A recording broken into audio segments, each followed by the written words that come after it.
Okay sir, 25 years career ജേണിയാണ് ഉള്ളത് quantity surveying ഫീൽഡിൽ തന്നെ. അപ്പോൾ ആ ഒരു കരിയർ ജേണി നമ്മുടെ വ്യൂവേഴ്സിനൊന്ന് ബ്രീഫ് ചെയ്ത് കൊടുക്കാൻ പറ്റും? എന്റെ പേര് നേരത്തെ പറഞ്ഞ പോലെ Naufal, civil engineering diploma holder ആണ്. പക്ഷെ എനിക്കിപ്പം ഓൾമോസ്റ്റ് 25 ഇയേഴ്സ് ഓഫ് എക്സ്പീരിയൻസ് ഉണ്ട് ക്വാണ്ടിറ്റി സർവേയിങ്ങിൽ. ഞാൻ UK ഒരു യൂണിവേഴ്സിറ്റിന്റെ ഡിഗ്രിയും എടുത്തിട്ടുണ്ട് ക്വാണ്ടിറ്റി സർവേയിങ്ങിൽ.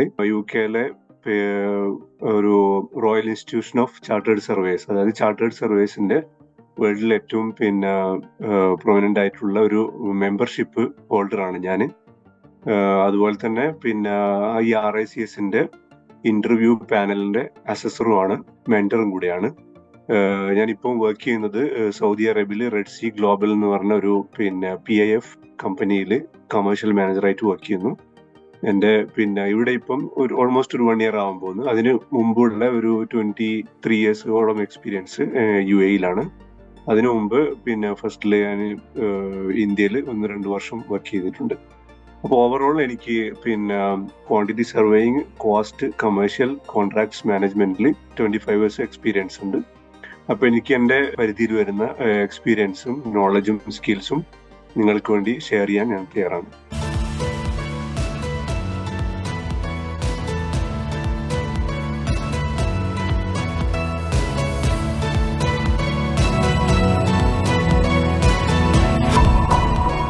നമ്മുടെ ക്വാണ്ടിറ്റി സർവേയിങ്ങിലേക്ക് വരുന്ന സമയത്ത് അക്യുറേറ്റ് കോസ്റ്റ് മാനേജ്മെന്റ് ഫീൽഡിൽ എത്രത്തോളം ക്വാണ്ടിറ്റി സർവേയിങ്ങിന് ഇമ്പോർട്ടൻസ് ഉണ്ട്? ഓക്കെ, നമ്മുടെ ആക്യുറേറ്റ് കോസ്റ്റ് മാനേജ്മെന്റ് എന്ന് പറയുമ്പോൾ മിക്കവാറും നമ്മുടെ ഈ കൺസ്ട്രക്ഷൻ അല്ലെങ്കിൽ പ്രോപ്പർട്ടി ഡെവലപ്മെന്റ് പ്രോജക്ട്സ് എന്ന് പറയുന്നത് ഒന്നിക്കലൊരു ഇൻഡിവിജ്വൽ ക്ലയന്റ് അല്ലെങ്കിൽ എന്തെങ്കിലും ഒരു ബിസിനസ് എൻറ്റിറ്റി അല്ലെങ്കിൽ ഗവൺമെന്റ് എൻറ്റിറ്റി ഒക്കെ നടത്തുന്ന പ്രോജക്ട്സ് ആയിരിക്കും, അവരായിരിക്കും ക്ലയൻസ്. അപ്പം ഈ ക്ലയന്റ് എന്ന് പറയുന്നത് ഉദ്ദേശിക്കുമ്പോൾ നമ്മളിപ്പം അവരെ മെയിൻ ഫോക്കസ് പറയുന്നത് ഈ ടൈം, കോസ്റ്റ്, ക്വാളിറ്റി, ഈ 3 ഫാക്ടേഴ്സ് ആണ്. അപ്പൊ ഏത് ഒരു ക്ലയന്റ് ആയി കഴിഞ്ഞാലും അപ്പൊ അവര് നമ്മളിപ്പോ ഏതൊരു പ്രോജക്റ്റ് ആണെങ്കിലും ആദ്യം ഒരു ബജറ്റ് ഫിക്സ് ചെയ്യും.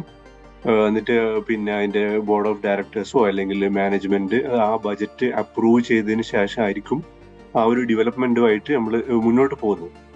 അതുപോലെ തന്നെ ഒരു ടൈം ഫ്രെയിം ഫിക്സ് ചെയ്യും. നമ്മൾ ഏതൊരു സംഗതിക്ക് പറയുമ്പോൾ ഒരു ടൈം ഫ്രെയിം വേണമല്ലോ. ഇപ്പൊ ഇത്ര വർഷത്തിനുള്ളിൽ അല്ലെങ്കിൽ ഇത്ര മാസത്തിനുള്ളിൽ ഈ പ്രോജക്റ്റ് കംപ്ലീറ്റ് ചെയ്യണമെന്നുള്ള ഒരു ടൈം ഫ്രെയിം ഉണ്ടാവും. അപ്പോ ആ ഒരു ടൈമിൽ കംപ്ലീറ്റ് ചെയ്യാന്നുള്ളതും വളരെ ഇമ്പോർട്ടന്റ് ആയിട്ടുള്ള ഒരു ക്രൈറ്റീരിയ ആണ്.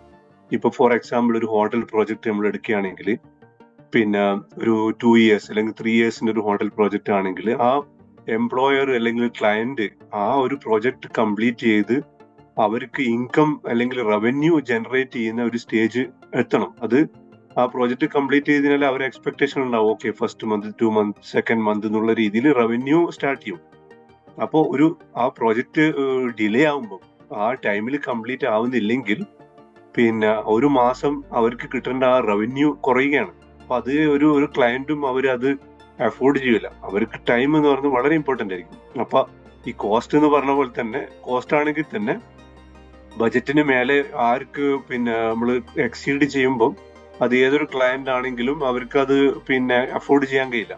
അവര് മാനേജ്മെന്റ് അപ്രൂവൽ ഒക്കെ എടുത്തിട്ടായിരിക്കും ഒരു ബജറ്റ് ഫിക്സ് ചെയ്യുന്നുണ്ടാവും. അപ്പൊ ആ ബജറ്റിന് മേലെ പോകും അവർക്ക് അതിൻ്റെതായ പ്രശ്നങ്ങൾ ഉണ്ടാവും. അതുപോലെ തന്നെ ആയിരിക്കും ക്വാളിറ്റി. ഇപ്പൊ നമ്മൾ ഏതൊരു സംഗതിക്ക് ഇറങ്ങുമ്പോൾ നമ്മൾ ഒരു ക്വാളിറ്റി ഉദ്ദേശിക്കുന്നുണ്ടാവും. ഒരു പ്രോഡക്റ്റ് ഒരു 5 സ്റ്റാർ ഹോട്ടലിന് ഉദ്ദേശിക്കുകയാണെങ്കിൽ ആ 5 സ്റ്റാർ ഹോട്ടലിന് കുറെ റെഗുലേഷൻസും റൂൾസും ഒക്കെ കാണും. അതുപോലെ തന്നെ ക്വാളിറ്റി ഫിനിഷസ് ചെയ്യുന്ന ആ ഒരു ക്ലയന്റ് അവരെ ഒരു ഐഡിയയിൽ ആ ഒരു ഡിസൈൻ പ്രകാരം ഇന്ന ക്വാളിറ്റി വേണമെന്നൊക്കെ ഉള്ള ഉദ്ദേശം ഉണ്ടാവും. അപ്പൊ അതില് ആ ക്വാളിറ്റിയിൽ അവർക്ക് സാറ്റിസ്ഫാക്ഷൻ, ആ പെർഫോമൻസ് കിട്ടിയില്ലെങ്കിൽ അതും ഒരു പ്രശ്നമാണ്. അപ്പൊ ഈ 3 ഫാക്ടേഴ്സ് ആണ് കോസ്റ്റ് മാനേജ്മെന്റിൽ ആക്യുറസി എന്നുള്ള ഉദ്ദേശിക്കുന്നത്. അപ്പൊ അതിനെ അനുസരിച്ചിരിക്കും മറ്റുള്ള എല്ലാ കാര്യങ്ങളും ഡിപ്പെൻഡ് ചെയ്യുന്നത്. ഓക്കെ, നമ്മുടെ എഞ്ചിനീയറിംഗിൽ തന്നെ പല ബ്രാഞ്ചസ് ഉണ്ടല്ലോ. നമ്മുടെ സിവിലിൽ തന്നെ ഒരുപാട് ഫീൽഡിൽ വർക്ക് ചെയ്യുന്ന ആൾക്കാരുണ്ട്. അവരും നമ്മുടെ ക്വാണ്ടിറ്റി സർവേയറും തമ്മിലുള്ള മെയിൻ ഡിഫറൻസ് എന്താണ്? ഓക്കെ, ക്വാണ്ടിറ്റി സർവേയർ എന്ന് ഉദ്ദേശിക്കുമ്പോൾ ജനറലി പറയുകയാണെങ്കിൽ എല്ലാ ഫീൽഡിലും ക്വാണ്ടിറ്റി സർവേയിങ് ആപ്ലിക്കബിൾ ആണ്. ഇപ്പൊ ഇലക്ട്രിക്കൽ ആണെങ്കിലും മെക്കാനിക്കൽ ആണെങ്കിലും വാട്ടർ മാനേജ്മെന്റ്, ഏതൊരു സംഗതി ആണെങ്കിലും ഒരു ക്വാണ്ടിറ്റി എന്നുള്ളൊരു ഫാക്ടർ ഉണ്ട്. ഇപ്പൊ നമ്മള് ചെറിയൊരു എക്സാമ്പിൾ എടുക്കുക, നമ്മളൊരു ഗ്രോസറി സാധനം വാങ്ങാൻ വേണ്ടി പോകുന്നു ഒരു സൂപ്പർ മാർക്കറ്റിൽ. അപ്പൊ നമ്മള് ഒരു ലിസ്റ്റ് ഉണ്ടാവും, നമുക്ക് ഇന്ന സാധനങ്ങൾ വേണം. ഇപ്പം അരി, പഞ്ചസാര, പിന്നെ എണ്ണ, ഇങ്ങനെയുള്ള സാധനങ്ങൾ. അപ്പൊ ഓരോ സാധനങ്ങൾ നമ്മൾ അരി ഇത്ര കിലോ നമുക്ക് സാധനം വേണം എന്ന് ഉദ്ദേശിച്ചിട്ടായിരിക്കും പോകുന്നുണ്ടാവുക. അതുപോലെ തന്നെയാണ് പഞ്ചസാര ഇത്ര കിലോ വേണം, എണ്ണ ഇത്ര ലിറ്റർ വേണം, മറ്റുള്ള വേറെന്തെങ്കിലും സാധനങ്ങൾ, ഇപ്പം വേറെന്തെങ്കിലും ക്ലീനിങ് പ്രോഡക്ട്സ്, സോപ്പ്, പിന്നെ അല്ലെങ്കിൽ ടൂത്ത് പേസ്റ്റ്, അതൊക്കെ ഇത്ര നമ്പർ വേണം. അപ്പൊ ആ ഒരു ഐഡിയ ആയിട്ടായിരിക്കും നമ്മൾ സൂപ്പർ മാർക്കറ്റിൽ സാധനം വാങ്ങാൻ പോകുന്നത്. അപ്പൊ ക്വാണ്ടിറ്റി അവിടെയും ഒരു ക്വാണ്ടിറ്റി എന്നുള്ളൊരു ഫാക്ടർ വരുന്നുണ്ട്. അപ്പൊ ക്വാണ്ടിറ്റി സർവേയിങ്ങിന്റെ ബേസിക്സ് എന്ന് പറയുന്നത് ഇത് തന്നെയാണ്, ക്വാണ്ടിറ്റി. ഇപ്പൊ ഒരു ബിൽഡിംഗ് കൺസ്ട്രക്ട് ചെയ്യുകയാണെങ്കിൽ പിന്നെ അതിലും പിന്നെ എത്ര കോൺക്രീറ്റ് വേണം, എത്ര പിന്നെ കമ്പി വേണം, എത്ര പിന്നെ ടൈൽസ് വേണം, എത്ര പിന്നെ വുഡ് വേണം, മറ്റുള്ള ഈ സാനിറ്ററി വെയർ, ലൈറ്റ്, വയറ് എന്ന് വേണ്ട A to Z കാര്യങ്ങൾ എല്ലാം ക്വാണ്ടിറ്റീനെ ഡിപ്പെൻഡ് ചെയ്തിരിക്കും ഒരു പ്രോജക്റ്റിന്റെ പ്രൈസ് ഉദ്ദേശിക്കുന്നത്. അപ്പൊ ആ ക്വാണ്ടിറ്റി കൃത്യമായിട്ട് കാൽക്കുലേറ്റ് ചെയ്ത് എസ്റ്റിമേറ്റ് ചെയ്തിട്ടാണ് ഒരു ബജറ്റും നമ്മുടെ കൺസ്ട്രക്ഷൻ കോസ്റ്റ് ഒക്കെ ഫൈനലൈസ് ചെയ്യുന്നത്. അപ്പൊ ഇതുപോലെ തന്നെ അത് എല്ലാ പിന്നെ എഞ്ചിനീയറിംഗ് മേഖലകളിലും അപ്ലിക്കബിൾ ആണ്. ഇപ്പൊ as a whole quantity surveying നമ്മൾ പറയുമ്പം കൺസ്ട്രക്ഷൻ പ്രോജക്റ്റിലാണ് കുറച്ചുകൂടെ ക്വാണ്ടിറ്റി സർവേസിന്റെ ഇൻവോൾവ്മെന്റ് വരുന്നത്. അതുകൊണ്ടാണ് ആ ഫീൽഡിൽ കൂടുതലും ഓപ്പർച്യൂണിറ്റീസും പിന്നെ ചാൻസസ് ഒക്കെ വരുന്നത്. Okay, quantity surveying like often ആയിട്ട് അണ്ടർ വാല്യൂഡ് അല്ലെങ്കിൽ ഓവർലുക്ഡ് ആയി പോവാറുണ്ട്. അത് എന്തുകൊണ്ടാണ്? അത് ഇപ്പോഴത്തെ കാലത്ത് പിന്നെ അത് ആ ചോദ്യത്തിന് അത്ര ഒരു പ്രസക്തി ഇല്ല. ആ ഒരു വാദത്തിന് മുമ്പേ ഉണ്ടായിരുന്നു. പണ്ട് കാലത്ത് ഓക്കെ, ക്വാണ്ടിറ്റി സർവേയർ എന്ന് ഉദ്ദേശിക്കുന്നത് പ്രത്യേകിച്ച് നമ്മുടെ ഇന്ത്യയിലൊക്കെ പിന്നെ ബില്ലിംഗ് എഞ്ചിനീയർ എന്നുള്ള ഒരു ലെവലിലായിരുന്നു ഉദ്ദേശിച്ചത്. ഇപ്പൊ അത് മാത്രമല്ല, വെറും ക്വാണ്ടിറ്റി കാൽക്കുലേറ്റ് ചെയ്യാന്നുള്ള ഒരു കോൺസെപ്റ്റ് ആയിരുന്നു. പക്ഷെ ശരിക്കും ഇൻ റിയാലിറ്റി പറയുകയാണെങ്കിൽ ക്വാണ്ടിറ്റി സർവേയർ എന്ന് പറഞ്ഞാൽ വെറും ക്വാണ്ടിറ്റി കാൽക്കുലേഷനോ അല്ലെങ്കിൽ ക്വാണ്ടിറ്റി സർവേയിങ് മാത്രമല്ല. ഒരു ക്വാണ്ടിറ്റി സർവേയർ പിന്നെ ഉദ്ദേശിക്കുകയാണെങ്കിൽ അല്ലെങ്കിൽ അവരുടെ മെയിൻ ഫോക്കസ് എന്ന് പറയുന്നത് പിന്നെ ഒരു കോസ്റ്റ് മാനേജ്മെന്റ്, അതായത് ക്ലയൻസിന് പിന്നെ എന്തൊക്കെ സർവീസസ് അല്ലെങ്കിൽ ഓപ്ഷൻസ് അല്ലെങ്കിൽ സൊല്യൂഷൻസ് കൊടുക്കാൻ പറ്റും എന്നുള്ളതാണ്. പിന്നെ ഏതൊരു ഫീൽഡിലാണെങ്കിലും, ഇപ്പം കൺസ്ട്രക്ഷൻ ആണെങ്കിലും, ഇത് ഏത് ബിൽഡിംഗ് കൺസ്ട്രക്ഷൻ ആണെങ്കിലും, ഇൻഫ്രാസ്ട്രക്ചർ കൺസ്ട്രക്ഷൻ ആണെങ്കിലും, എല്ലാത്തിലും ക്വാണ്ടിറ്റി സർവേസിന്റെ പിന്നെ ഒരു റോള് വളരെ ക്രിട്ടിക്കലാണ്, സിഗ്നിഫിക്കന്റ് ആണ് ഇപ്പോഴത്തെ ഒരു കറണ്ട് ഇൻഡസ്ട്രി സ്റ്റാൻഡേർഡ്സ് വെച്ചിട്ട് ഓവറോൾ ദി വേൾഡ്. മാത്രമല്ല, ഇപ്പം പ്രത്യേകിച്ച് ഇന്ത്യയിലൊക്കെ തന്നെയാണെങ്കിൽ ഈ ഒരു പ്രൊഫഷൻ ഇപ്പം ഒരു പോപ്പുലർ ആയിട്ട് വരുന്നുണ്ട്. കാരണം ഇന്റർനാഷണൽ പ്ലേയേഴ്സ് ഒക്കെയാണ് ഇപ്പൊ കൂടുതലും കൺസ്ട്രക്ഷനിലൊക്കെ വരുന്നത്. ഇന്ത്യയിലാണെങ്കിലും ഇപ്പം ഇന്റർനാഷണൽ കൺസൾട്ടൻസും, cost consultants, design consultants, contractors എല്ലാവരും ഇപ്പം പിന്നെ എല്ലാ കൺട്രിയിലും വർക്ക് ചെയ്യുന്ന ഒരു അവസ്ഥ വന്നതുകൊണ്ട് ഇപ്പൊ മുമ്പ് ഒക്കെ ക്വാണ്ടിറ്റി സർവേ എന്ന പ്രൊഫഷൻ കുറച്ചുകൂടെ UK ബേസ്ഡ് ആ ഒരു ഇൻഡസ്ട്രിയിലായിരുന്നു കൂടുതൽ ഫോക്കസ്. പക്ഷെ ഇപ്പം ഇതുപോലെ ഇന്റർനാഷണൽ കൺസൾട്ടൻസും ഒക്കെ എല്ലാ സ്ഥലത്തും വരുന്നതുകൊണ്ട് ഈ ഒരു പ്രൊഫഷൻ ഇപ്പം വേൾഡ് വൈഡ് ആയിട്ട് ഒരു ഫേമസ് ആയിട്ടുള്ള ഒരു പോപ്പുലർ ആയിട്ടുള്ള വളരെ ജോബ് ഓറിയന്റഡ് ആയിട്ടുള്ള ഒരു പ്രൊഫഷൻ തന്നെയാണെന്ന് വേണം പറയാം. ഓക്കെ, നമ്മളിപ്പോ 2024 അപ്പൊ ഇനി അങ്ങോട്ട് ലൈക് ക്വാണ്ടിറ്റി സർവേയിങ്ങില് ഈ ഒരു 2024 ഇനി ബിയോണ്ട് ദാറ്റും എന്തൊക്കെ ഇന്നോവേഷൻസ് ആണ് വരാൻ സാധ്യതയുള്ളത്? ഇപ്പൊ എല്ലാ മേഖലയിലും പിന്നെ ഈ ടെക്നോളജി ഇങ്ങനെ ഡെവലപ്പ് ചെയ്ത് വരികയാണല്ലോ. അപ്പോ അതുപോലെ തന്നെ അത് കൺസ്ട്രക്ഷൻ ഫീൽഡിലാണെങ്കിലും ക്വാണ്ടിറ്റി സർവേയിങ് ഫീൽഡിലാണെങ്കിലും അത് അപ്ലിക്കബിൾ ആണ്. ഇപ്പൊ പണ്ട് കാലത്ത് നമ്മള് ട്രഡീഷണൽ സിസ്റ്റം നോക്കുകയാണെങ്കിൽ ഇങ്ങനെയുള്ള കമ്പ്യൂട്ടർ ആപ്ലിക്കേഷൻസോ കാര്യങ്ങളൊന്നും ഇല്ലാത്ത സമയം പിന്നെ വളരെ ട്രഡീഷണൽ ആയിട്ടുള്ള മെത്തേഡായിരുന്നു യൂസ് ചെയ്തുകൊണ്ടിരുന്നത്. ഇപ്പോഴത്തെ കാലത്താണെങ്കിൽ പിന്നെ കുറെ നമ്മൾ ഈ advanced technology like BIM technology, ഈ പല സർവീസസ്, ഇപ്പൊ ഒരു ബിൽഡിംഗ് എടുക്കുകയാണെങ്കിൽ ഇപ്പം ആർക്കിടെക്ചർ, സ്ട്രക്ചർ, ഇലക്ട്രിക്കൽ, മെക്കാനിക്കൽ, പിന്നെ എയർ കണ്ടീഷനിങ്, മറ്റുള്ള CCTV, പിന്നെ access control, building management system, ഇന്ന് പലതും നമ്മുടെ റിക്വയർമെന്റ്സ് പലതും മാറിക്കഴിഞ്ഞു. പണ്ടൊക്കെ എന്ന് പറഞ്ഞാൽ CCTV സിസ്റ്റം ഒന്നും ഉണ്ടായിട്ടില്ല. അപ്പൊ ഇപ്പം പിന്നെ സെക്യൂരിറ്റി, ആക്സസ്, ഈ നമ്മുടെ പിന്നെ പ്രോജക്ട്സിൽ ഇപ്പം ഇലക്ട്രോണിക് ആക്സസ് ഡോർസ്, നമ്മുടെ ഡോർസ് ഒക്കെ ഇപ്പം ഇലക്ട്രോണിക് കാർഡൊക്കെ വെച്ചിട്ട് ആക്സസ് ചെയ്യാൻ പറ്റുന്ന സിസ്റ്റം ഒക്കെ ഉണ്ട്. അതുപോലെ തന്നെ മോണിറ്ററിങ്, CCTV മോണിറ്ററിങ്, ഇപ്പം പിന്നെ ഹോട്ടൽ പ്രോജക്ട്സ് ആണെങ്കിലും ഇപ്പൊ നമ്മുടെ നാട്ടില് വില്ലകളിൽ വരെ ഇപ്പം CCTV മോണിറ്ററിംഗ് ഒക്കെ വന്നു കഴിഞ്ഞു. ഇപ്പൊ അങ്ങനെയുള്ള പല ഡിസിപ്ലിൻസും ഈ കൺസ്ട്രക്ഷനുമായിട്ട് ബന്ധപ്പെട്ടിട്ട് വന്നിട്ടുണ്ട്. അപ്പൊ അതൊക്കെ ഇന്റഗ്രേറ്റ് ചെയ്യണമെങ്കിൽ പിന്നെ ഇപ്പൊ കൺസ്ട്രക്ഷന്റെ ടൈമിൽ തന്നെ ഈ ക്ലാഷസ് ഒന്നും ഇല്ലാണ്ട്, പിന്നെ ഇപ്പൊ ഫോർ എക്സാമ്പിൾ ഒരു റൂമിന്റെ സ്ലാബില് ഒരു ഡ്രെയിനേജിന്റെ പൈപ്പ് ഡ്രോയിങ്ങിൽ കാണിച്ചിട്ടുണ്ടെന്ന് വിചാരിച്ചു. അപ്പൊ പിന്നെ ആ പൈപ്പ് കാണിച്ചിരിക്കുന്നത് ഫോർ എക്സാമ്പിൾ അത് വാഷ് ബേസിനിലേക്ക് പോകേണ്ട പൈപ്പാണ്. അപ്പൊ അത് പിന്നെ മെക്കാനിക്കൽ ഡ്രോയിങ്ങിൽ ചിലപ്പോൾ അത് കുറച്ച് തെറ്റിയിട്ട് കാണിച്ചിട്ടുണ്ടാവും. അതേസമയം ആർക്കിടെക്ചറൽ ഡ്രോയിങ്ങിൽ ചിലപ്പോൾ അത് കറക്റ്റായിട്ട് പൊസിഷനിൽ കാണിച്ചിട്ടുണ്ടാവും. അപ്പൊ ഇത് ആ BIM പോലുള്ള ടെക്നോളജിയിൽ ഇത് ഉപയോഗിക്കുകയാണെങ്കിൽ ഇത് ഇന്നൊരു ക്ലാഷ് വരുന്നതായിട്ട് കാണിക്കും. അപ്പൊ അത് അങ്ങനെയുള്ള ക്ലാഷുകൾ ഈ സൈറ്റിൽ കൺസ്ട്രക്ട് ചെയ്യുന്നതിന് മുമ്പ് തന്നെ റെക്ടിഫൈ ചെയ്ത് സോൾവ് ചെയ്യാൻ പറ്റും. ഇപ്പൊ അങ്ങനെയുള്ള ടെക്നോളജീസ് ഒക്കെ വന്നു. മാത്രമല്ല ഇപ്പം സർവേയിങ്ങിന് ഡ്രോൺസ് യൂസ് ചെയ്യുന്നുണ്ട്. ഓരോ പോയിന്റ്സ് കൊടുത്തിട്ട് പിക്ക് ചെയ്തിട്ട്, പിന്നെ ആർട്ടിഫിഷ്യൽ ഇന്റലിജൻസ്, റോബോട്ട്സ്, ഇങ്ങനെയുള്ള മോഡേൺ ടെക്നിക്സ് ഇപ്പൊ 3D പ്രിന്റിംഗ് വരെ എത്തി. ഇപ്പം ബിൽഡിങ്സ് തന്നെ നമ്മൾ ഡിസൈൻ ചെയ്ത് പിന്നെ പ്രിന്റ് ചെയ്യാൻ പറ്റും. കോൺക്രീറ്റ് ഫീഡ് ചെയ്തിട്ട് പ്രിന്റ് ചെയ്യുന്ന ടെക്നോളജി വരെ എത്തിക്കഴിഞ്ഞു. അപ്പം ഇങ്ങനെയുള്ള ഈ കൺസ്ട്രക്ഷനിൽ പുതിയ ടെക്നോളജി വന്നതുകൊണ്ട് അപ്പം ഈ ക്വാണ്ടിറ്റി സർവേയിങ്ങിൽ വർക്ക് ചെയ്യുന്ന QSഉം ഇതുപോലുള്ള പിന്നെ അഡ്വാൻസ്ഡ് ടെക്നോളജീസിൽ സ്കിൽഡ് ആയിരിക്കേണ്ടതുണ്ട്.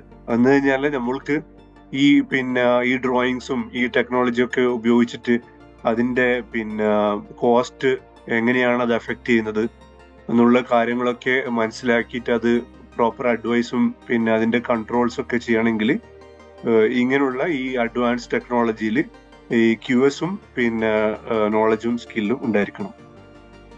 ഓക്കെ, നമ്മൾ നേരത്തെ കോസ്റ്റ് മാനേജ്മെന്റിനെ കുറിച്ച് പറഞ്ഞിരുന്നു. അപ്പൊ നമ്മുടെ ക്വാണ്ടിറ്റി സർവേയിങ്ങിൽ തന്നെ who plays the major role in managing cost and budget? Of course everybody plays a role, but the major role played by നമ്മുടെ പിന്നെ ഈ ക്വാണ്ടിറ്റി സർവേയർ, അതുപോലെ overall commercial and cost contracts team എന്ന് വേണമെങ്കിൽ പറയാം. അതിപ്പം പിന്നെ വലിയ വലിയ പ്രോജക്റ്റിലാണെങ്കിൽ ആ പ്രോജക്റ്റ് ബേസ് ഒരു പിന്നെ കമേഴ്ഷ്യൽ കോൺട്രാക്ട്സ് കോസ്റ്റ് ടീം ഉണ്ടാവും. ഫോർ എക്സാമ്പിൾ ആ ഒരു പ്രോജക്റ്റിന്റെ പിന്നെ കോൺട്രാക്ട്സ് മാനേജർ അല്ലെങ്കിൽ കമേഴ്ഷ്യൽ മാനേജർ ഉണ്ടാവും. അവരുടെ കൂടെ ഒരു ടീം ക്വാണ്ടിറ്റി സർവേസ്, അതുപോലെ സീനിയർ ക്വാണ്ടിറ്റി സർവേസിന് ഒരു ടീം ഉണ്ടാവും. അപ്പം അവരാണ് മേജർ പ്ലേ പിന്നെ ചെയ്യുന്നത് ഈ കോസ്റ്റ് മാനേജ്മെന്റ്, പിന്നെ കോൺട്രാക്ട്സ് കമേഴ്ഷ്യൽ മാനേജ്മെന്റിൽ. ഫോർ എക്സാമ്പിൾ ഇപ്പോൾ ഒരു പ്രോജക്റ്റ് പോസ്റ്റ് കോൺട്രാക്ട് സ്റ്റേജിലാണെങ്കിൽ ആ പ്രോജക്റ്റിന്റെ വർക്ക് സ്റ്റാർട്ട് ചെയ്ത് കഴിഞ്ഞാൽ പിന്നെ ആ കോൺട്രാക്ടർക്ക് അഡ്വാൻസ് പേയ്മെന്റ് കൊടുക്കണം.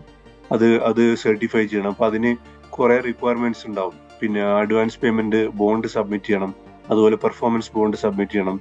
ഇപ്പൊ ഈ ഒരു ഇന്റർവ്യൂ പിന്നെ മിഡിൽ ഈസ്റ്റിലും ഫോറിൻ കൺട്രീസിലൊക്കെ വർക്ക് ചെയ്യുന്ന പ്രൊഫഷണൽസ് ഉണ്ടെങ്കിൽ അവർക്ക് കുറെ കാര്യങ്ങൾ ഇതിന്റെ മനസ്സിലാവും. ഇതുപോലുള്ള ഈ requirements, advance payment, bonds, insurances. ചിലപ്പം ഇന്ത്യയിൽ പിന്നെ നമ്മുടെ കേരളത്തിലൊക്കെ വർക്ക് അത്ര ഈ ഒരു സിസ്റ്റം റിക്വയർമെന്റ്സ് എത്തിയിട്ടില്ല. പക്ഷെ താമസിയാതെ വരും, ഇന്റർനാഷണൽ കമ്പനീസ് ഒക്കെ വരുന്ന സ്ഥിതിക്ക്. അപ്പൊ അങ്ങനെയുള്ള പേയ്മെന്റ്സ് പ്രോസസ് ചെയ്യണം കോൺട്രാക്ടേഴ്സിന്. പിന്നെ ഓരോ പ്രൊക്യൂർമെന്റ്, ചില പാക്കേജ് കോൺട്രാക്ടേഴ്സിന് പ്രൊക്യൂർ ചെയ്യേണ്ടി വരും. മെയിൻ കോൺട്രാക്ടർ ഉണ്ടെങ്കിൽ തന്നെ മറ്റുള്ള packages, specialist packages like MEP, പിന്നെ aluminium works, carpentry, wood works, പിന്നെ കിച്ചൺ ക്യാബിനറ്റ്സ്, ഫർണിച്ചേഴ്സ്, അങ്ങനെയുള്ള പിന്നെ സ്പെഷ്യലിസ്റ്റ് പാക്കേജുകളൊക്കെ സബ് കോൺട്രാക്ടേഴ്സ് ആയിരിക്കും ചെയ്യുന്നുണ്ടാവുക. അപ്പൊ അവരെ പിന്നെ പ്രൊക്യൂർ ചെയ്യലൊക്കെ പിന്നെ ഈ കമേഴ്ഷ്യൽ ടീമിന്റെ റെസ്പോൺസിബിലിറ്റി ആയിരിക്കും. അതുപോലെ തന്നെ പിന്നെ എന്തെങ്കിലും വേരിയേഷൻസ്, ചേഞ്ചസ് വരികയാണെങ്കിൽ പിന്നെ അതും പിന്നെ മാനേജ് ചെയ്യുക. കോൺട്രാക്ട് അഡ്മിനിസ്ട്രേഷൻ, വല്ല ഈ പ്രോജക്റ്റ് ഡിലേ വരികയാണെങ്കിൽ അതിന് ലെറ്റേഴ്സ് ഇഷ്യൂ ചെയ്യുക, കോൺട്രാക്ടേഴ്സിന് ഇൻസ്ട്രക്ഷൻസ് ഇഷ്യൂ ചെയ്യുക. ഇങ്ങനെയുള്ള പിന്നെ കുറെ റോൾ ആൻഡ് റെസ്പോൺസിബിലിറ്റീസ് ഈ പിന്നെ കമേഴ്ഷ്യൽ അല്ലെങ്കിൽ കോസ്റ്റ് മാനേജ്മെന്റ് ടീമിനുണ്ട്. അപ്പൊ അവരൊരു മേജർ ഒരു റോൾ ഇതിൽ പ്ലേ ചെയ്യുന്നുണ്ട്. അതുപോലെ തന്നെ പിന്നെ പ്രോജക്ട് മാനേജേഴ്സ്, പ്ലാനിങ് മാനേജേഴ്സ്, അതുപോലെ സൈറ്റ് എക്സിക്യൂഷൻ ടീം, അവർക്കും റോൾ ഉണ്ട്. കാരണം നമ്മൾ എത്ര തന്നെ കോസ്റ്റും കോൺട്രാക്ട്സും കമേഴ്ഷ്യലും മാനേജ് ചെയ്തിനാലും സൈറ്റിലും അതിൻ്റെതായ ഒരു പിന്നെ മാനേജ്മെന്റ് വേണം. ഫോർ എക്സാമ്പിൾ, അവരാണ് സൈറ്റിൽ എക്സിക്യൂട്ട് ചെയ്യുന്നത്. ഇപ്പൊ കോൺക്രീറ്റ് മെറ്റീരിയൽസ് ഒന്നും വേസ്റ്റ് ചെയ്യാതെ ലേബേഴ്സിന് പിന്നെ നല്ല പ്രൊഡക്റ്റീവായിട്ട് അവരെ യൂട്ടിലൈസ് ചെയ്യാം. ഇങ്ങനെയുള്ള കുറെ ഫാക്ടേഴ്സ് അവർ സൈറ്റിൽ ഇംപ്ലിമെന്റ് ചെയ്യണം. അപ്പൊ ആ ഒരു രീതിയിലും കോസ്റ്റ് മാനേജ്മെന്റ് പിന്നെ വരുന്നുണ്ട്. അപ്പോൾ as a overall construction team അവർ റെസ്പോൺസിബിൾ ആണ്. പക്ഷെ ക്വാണ്ടിറ്റി സർവേയർ അല്ലെങ്കിൽ കോസ്റ്റ് മാനേജർ അല്ലെങ്കിൽ കമേഴ്ഷ്യൽ മാനേജർ ആണ് കൂടുതലും പിന്നെ ഈ ഒരു റോളിൽ ഇൻവോൾവ് ആകുന്നത്. Okay, quantity surveying practices and ടെക്നിക്സിൽ ഇപ്പോഴത്തെ കറന്റ് സ്റ്റേറ്റ് എന്താണ്? ഇപ്പോഴത്തെ കറണ്ട് സ്റ്റേറ്റ് എന്ന് പറഞ്ഞാല് പിന്നെ ഇപ്പൊ ഞാൻ നേരത്തെ പറഞ്ഞ പോലെ കുറെ അഡ്വാൻസ്ഡ് ടെക്നോളജീസ് വന്നിട്ടുണ്ട്. പക്ഷെ ട്രഡീഷണലി നമ്മൾ നോക്കുകയാണെങ്കിൽ പിന്നെ ഫോർ എക്സാമ്പിൾ ഒരു പ്രോജക്റ്റ് സ്റ്റാർട്ട് ചെയ്യുകയാണെങ്കിൽ അല്ലെങ്കിൽ അതിന്റെ ഇംപ്ലിമെന്റേഷൻ തുടങ്ങുകയാണെങ്കിൽ, അതിന്റെ ഡിസൈനിങ് കാര്യങ്ങളൊക്കെ തുടങ്ങുകയാണെങ്കിൽ ആദ്യം പിന്നെ ക്ലയന്റ് ഒരു ഡിസൈനൊക്കെ റെഡിയാക്കും. അതിന് അവരെ ഒരു ആർക്കിടെക്റ്റിനെ അപ്പോയിന്റ് ചെയ്ത് ഡിസൈനൊക്കെ റെഡിയാക്കും. അപ്പൊ ആ ഡിസൈൻ റെഡി ആവുന്നത് പിന്നെ ഈ ക്ലയന്റിന്റെ ബജറ്റ് ബേസിസിലായിരിക്കും. അപ്പൊ ആ ബജറ്റ് അഡ്വൈസ് കൊടുക്കുന്നത് ഒരു കീവേഴ്സ് ആയിരിക്കും. പിന്നെ അപ്പൊ ആ പിന്നെ അഡ്വൈസ് പ്രകാരം അവർ ബജറ്റ് ഫിക്സ് ചെയ്തു, എന്നിട്ട് ഒരു ആർക്കിടെക്റ്റിനെ കൊണ്ട് ഡിസൈൻ ചെയ്യിപ്പിക്കുന്നു. ആ ആർക്കിടെക്ട് ഒരു ബേസിക് ഡിസൈൻ ഒക്കെ ഉണ്ടാക്കി പിന്നെ ക്ലയന്റ് അപ്രൂവ് ചെയ്ത് കഴിഞ്ഞാല് പിന്നെ ആ ഒരു ഫർദർ ഡിസൈൻ ഡെവലപ്മെന്റിലേക്ക് പോകും. അപ്പം പിന്നെ അത് പാരലലി നമ്മുടെ ഈ ക്യൂഎസിന്റെ റോളാണ് പിന്നെ ഫർദർ ഡിസൈൻ ഡെവലപ്മെന്റ് നടക്കുമ്പം കോസ്റ്റ് കൂടാതെ നോക്കുക എന്നുള്ളത്. പിന്നെ ഫോർ എക്സാമ്പിൾ, നമ്മളിപ്പോ ഒരു വീടെടുക്കാൻ ഒരു ഇനീഷ്യൽ ഒരു പ്ലാൻ ഉണ്ടാക്കി, നമുക്ക് ഇത്ര റൂം, ഒരു 3-4 റൂം വേണം, ഒരു ഹാള് വേണം, കിച്ചൺ വേണം, ഇത്ര ബാത്റൂം വേണം എന്നൊക്കെ. അപ്പം നമ്മൾ ആ ഒരു ഐഡിയ ആയിട്ട് ഒരു ആർക്കിടെക്റ്റിന്റെ അടുത്ത് പോയി അയാള് തുടങ്ങുമ്പോൾ ചിലപ്പം അതിന് കോസ്റ്റ് കൂടാൻ ചാൻസ് ഉണ്ട്. ചിലപ്പം ചില എലമെന്റ്സ് കൂടും, ചില ഫീച്ചേഴ്സ് കൂടും. അപ്പൊ അതൊക്കെ മോണിറ്റർ ചെയ്ത് കൺട്രോൾ ചെയ്ത് വിതിൻ ദ ബജറ്റ് ആക്കി നിലനിർത്തുക എന്നുള്ളൊരു ക്യൂഎസിന്റെ റെസ്പോൺസിബിലിറ്റിയാണ്.